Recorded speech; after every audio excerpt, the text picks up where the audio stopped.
Federico Alves, a Latin America political analyst. He's joining us from Tampa, Florida. Thank you, gentlemen, for joining us this Thank you for having me. Eric, I'd like to start with you. I want to ask out in the coming weeks and months. And Federico, I want to get your take on it as well.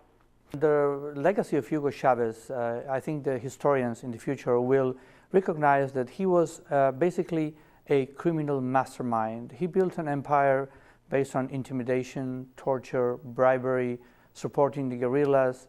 He basically took down any trace of the rule of law and replaced the former democracy in Venezuela by his sole discretion. And Venezuela right now is very, very far from being a democracy in Western terms, and it's only comparable to Zimbabwe or the worst dictatorships in the world right now. Well, let me ask you about that. How will the elections turn out then? In 30 days, we're expecting to see elections. How do you think that will play out? I will, of course, vote for whoever the opposition appoints as candidate, but I hold little hopes that we're going to succeed against the vast machinery of oil money that Mr. Maduro is controlling. Remember, we're not running against Maduro or anybody in particular. We're running against the oil company, the fourth largest oil company in the world, which is directly controlling every aspect of civil society in Venezuela, paying for social services, bribing people. In the last election, they paid $1,000 per head. At 5 o'clock before the polls closed, they took another 1 million people to vote for Chavez. When we thought that the election was basically over and we had won, we lost. Eric, do you think we'll see any type of fair elections, or will it matter if it's Maduro and, say, Enrique Capriles? Well, it's no doubt that the organs of the state will be arrayed in support of candidate Maduro, whether it's the press, whether it's the resources of the national energy company, as the other guest was mentioning, whether it's the resources that the state can bring to bear through the electoral commission, that sort of thing.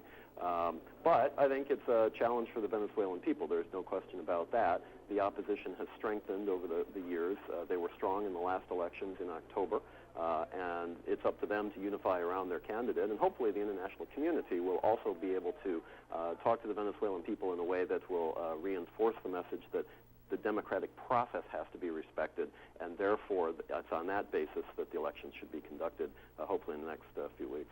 Well, even if supporters of Chavez circle around Maduro, Maduro isn't Chavez. And he is not going to be as dynamic as Chavez was. Do you see any change down the road because people will be living for what they used to have? Yeah, that's a fundamental point. The movement, chavismo, was built around the cult of personality of Hugo Chavez, and by definition, Hugo Chavez is no longer with us. Maduro does not have the same personality. He doesn't have the same history. Some would say he doesn't have the same base of public support.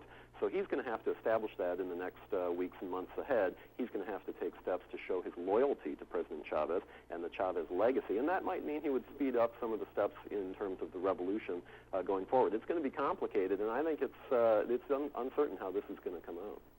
Federico, do you think there will be any change down the road, whether it's Nicolas Maduro or someone else at the helm, or do you think Chavez's programs will flounder? I don't think that Chavez, the phenomenon, the chavismo, is based around personality cult, although it may look like that. It's like the USSR or any other society is built around the mechanism of distributions of wealth. Basically, Chavez confiscated all private enterprise that had any meaning, and also he controlled the oil company, so everybody works for Chavez. And I don't think that can be dismantled by democratic means. Nobody has been able to do that. Now, they use the opposition in Venezuela as an alibi, not more than that.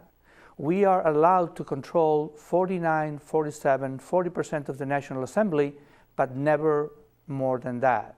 We are always going to get a good percentage of the votes, but we're never going to be above 51% because they control even the computers where the votes are counted. So we're going to have to live with this until the population of Venezuela realizes that this is a of political theater, and we need to reinvent democracy, which may take probably a generation or a few years. But I don't have any hope that we're going to defeat him. Federico Alves in Tampa, we'll let you have the last word there.